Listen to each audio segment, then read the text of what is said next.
Take a look at this pump jack on a tidy, well-kept lawn. Behind it stands the Oklahoma State Capitol.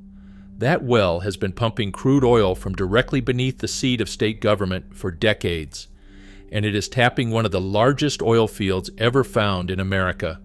A field so big it runs beneath the schools, churches, and neighborhoods of an entire city. Thousands of people drive past it every day without a second glance, and almost nobody outside Oklahoma knows what is really underneath them. So how did the ground under Oklahoma end up hiding one of the biggest oil stories in America? A story that runs from that flower bed at the Capitol to a year this state shook harder than California, to the small town that quietly helped set the price of oil for the whole country. Tulsa, Oklahoma, 1905. On a farm south of the city, a well called Ida Glen No. 1 struck oil. It roared in fast and huge. This was the Glen Pool, one of the richest fields discovered in America up to that point. Almost overnight, Tulsa transformed from a small railroad town into what people started calling the oil capital of the world. Money poured in. Oil barons built mansions. Banks, hotels, and office towers went up on money that came straight out of the ground. But the Glen Pool was only the beginning of a story that would one day shake the entire state, literally. In 1912, a wildcatter named Tom Slick drilled near a small town called Cushing. He had failed on well after well, earning a reputation as unlucky. Then his well near Cushing hit, and it was enormous. Within a few years, the field was producing a huge share of the entire country's oil, and Cushing became a chaotic sea of derricks and storage tanks. Slick became known as the king of the wildcatters, and Cushing became something stranger because it sat at the crossroads of the pipelines being built to move all this oil. It turned into a giant storage and shipping hub. They started calling it the pipeline crossroads of the world. Tank farms stretched across the flat land, holding millions of barrels waiting to be shipped east. That quiet role would end up mattering far more than anyone in 1912 could have guessed. So why is there this much oil under Oklahoma in the first place? The answer starts around 300 million years ago. Back then, this whole region was underwater. Warm, shallow seas covered the land, teeming with tiny marine organisms. When they died, they sank and settled into thick layers of mud and sediment on the seafloor. Over millions of years, that organic material got buried deeper and deeper. Heat and pressure went to work, slowly cooking it into oil and natural gas. And Oklahoma had something special going for it.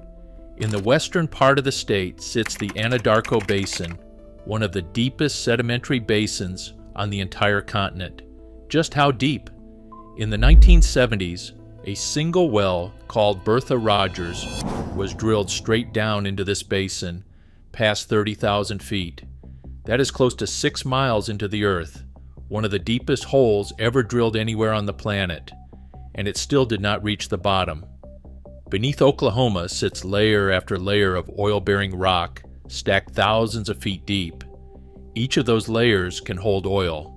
The shallower ones were found and drilled first, starting in the early 1900s. The deeper ones stayed out of reach for decades, simply because the technology to drill that deep and that hot didn't exist yet. But here's the detail that everyone missed at the time. The richest layers of all were still sitting down there, too deep for the drills of the day to reach. Which brings us back to Oklahoma City. In 1928, drillers hit oil right at the edge of town.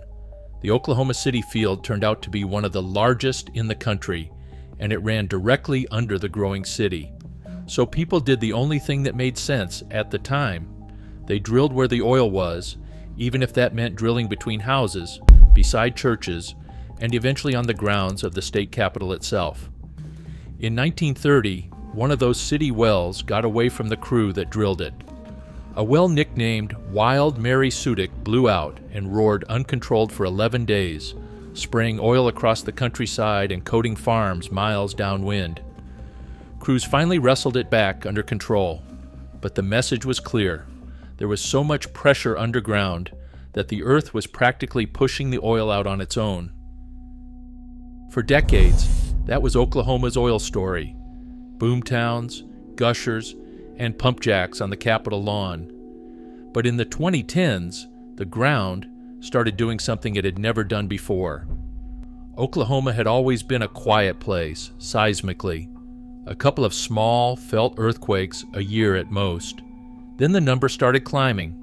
By 2015, the state was recording around 900 earthquakes of magnitude 3 or greater in a single year. For a stretch, Oklahoma was shaking more often than California, a state in the middle of the continent, nowhere near a major fault line, had somehow become the earthquake capital of the country. So what changed?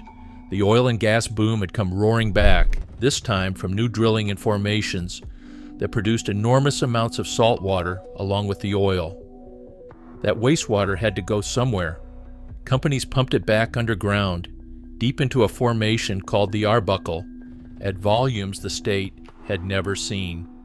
And that water raised the pressure on ancient faults that had been locked in place for millions of years. The early tremors were a warning sign. For a while, they were treated as a curiosity. Then in 2016, near the town of Pawnee, the ground ruptured in a magnitude 5.8 earthquake, the largest in Oklahoma's recorded history. It cracked walls, buckled roads, and was felt in states hundreds of miles away.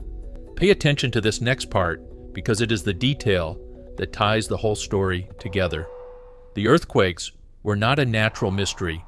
They were being triggered by the very thing that built the state. Regulators finally stepped in and ordered sharp cutbacks on how much wastewater could be injected. The quakes slowly calmed down, but the point had been made. And here is where it comes full circle to that quiet town of Cushing. Remember the pipeline